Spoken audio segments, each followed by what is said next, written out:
Math solution by M best कक्षा 6 में आपका स्वागत है। गणित विषय के संपूर्ण कोर्स को पढ़ने और समझने के लिए चैनल को एक बार सब्सक्राइब कर बेल आइकन प्रेस करें। कक्षा 6 के लिए प्रश्नावली 8.1 प्रश्न संख्या 1 निम्न के लिए दी गई सारणी में संख्याएं लिखिए।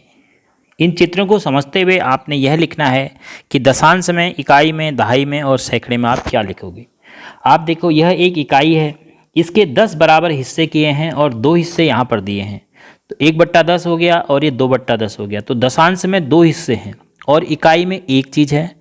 और दहाई में देखिए 1 2 3 4 5 6 7 8 9 10, 1 दहाई, 2 दहाई, 3 दहाई।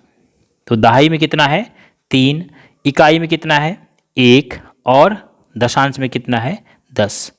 तो इस आधार पर आप क्या लिखेंगे, दशांश में लिखेंगे 2, इकाई में लिखेंगे 1 और दहाई में लिखेंगे 1 2 3, क्योंकि हर एक 10 है। देखो ये 10 एक इकाई है तो ऐसे ही 10 हैं इसमें, 10 इसमें है, 10 इसमें है, तो 3 दहाई 30 हो गए कुल मिलाकर।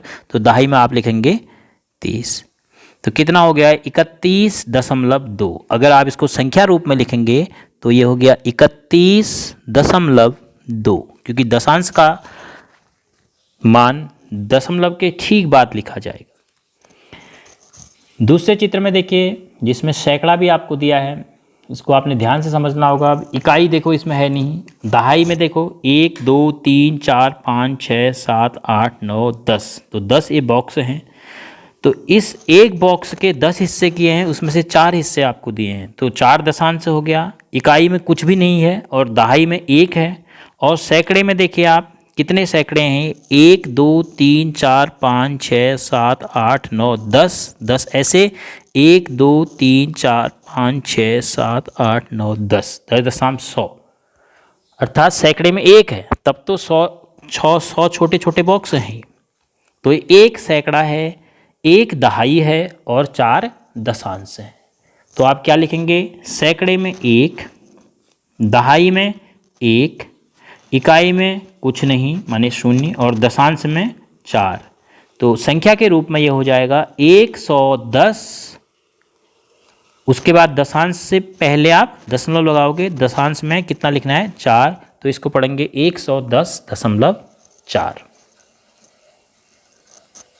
प्रश्न संख्या 2 है, निम्नलिखित दशमलव संख्याओं को स्थानीय मान सारणी में लिखिए।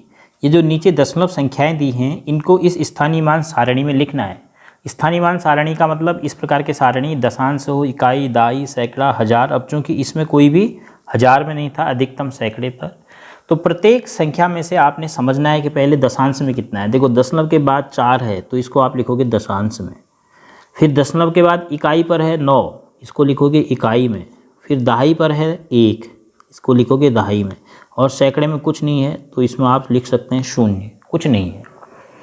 उसके बाद 0.3 में देखो दशांश में है 3, उसके बाद इकाई में कितना है 0 है देखो, और दहाई और सैकड़े में कुछ नहीं है तो आप डैश भी लगा सकते हैं। फिर उसके बाद है 10.6, तो सबसे पहले दशमलव के पहले स्थान में देखिए दशांश में कितना है 6। फिर इकाई, दशमलव के बाईं तरफ इकाई, दहाई, सैकड़ा, हजार ऐसे पढ़ेंगे। तो इकाई में है 0, दहाई में है 1 और सैकड़े में कुछ नहीं है। तो काफ़ी आसान है, आप सारणी बना लेंगे तो भरना। 205.9, सबसे पहले दशांश में कितना है 9, फिर उसके बाद इकाई में 5, फिर दहाई में 0 और फिर सैकड़े में 2। तो इस प्रकार से आप आसानी से संख्या को देख के स्थानीय मान सारणी में उसका मान भर सकते हैं। प्रश्न संख्या 3 है, निम्नलिखित में से प्रत्येक को दशमलव रूप में लिखिए। आपको संख्या शब्दों के रूप में दी हुई है तो दशमलव रूप में लिखना है। तो सबसे पहले है 7 दशांश। तो देखो 7 दशांश लिखा है तो दशांश का स्थान होता है दशमलव के बाद, तो दशमलव के बाईं तरफ कुछ नहीं है इसका मतलब, तो 0.7, क्योंकि इकाई दहाई में कुछ नहीं बोला।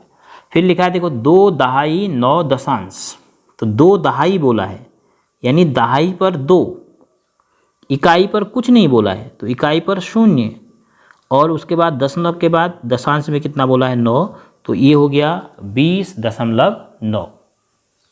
फिर उसके बाद सी है 14.6, तो इसको ऐसे ही लिखोगे 14 इकाई दहाई मिला के 0.6। फिर डी है 100 और 2 इकाई। देखो 100 और 2 इकाई, 100 में 1 और इकाई में 2, लेकिन दहाई में क्या है, कुछ नहीं है, तो 102 इसका मतलब हुआ। 100 और 2 इकाई, 100 में 1, दहाई में कुछ नहीं, इकाई में 2, और दशांश में कुछ नहीं है, तो इसलिए दशमलव लगाने की आवश्यकता नहीं है। ई है 600.8।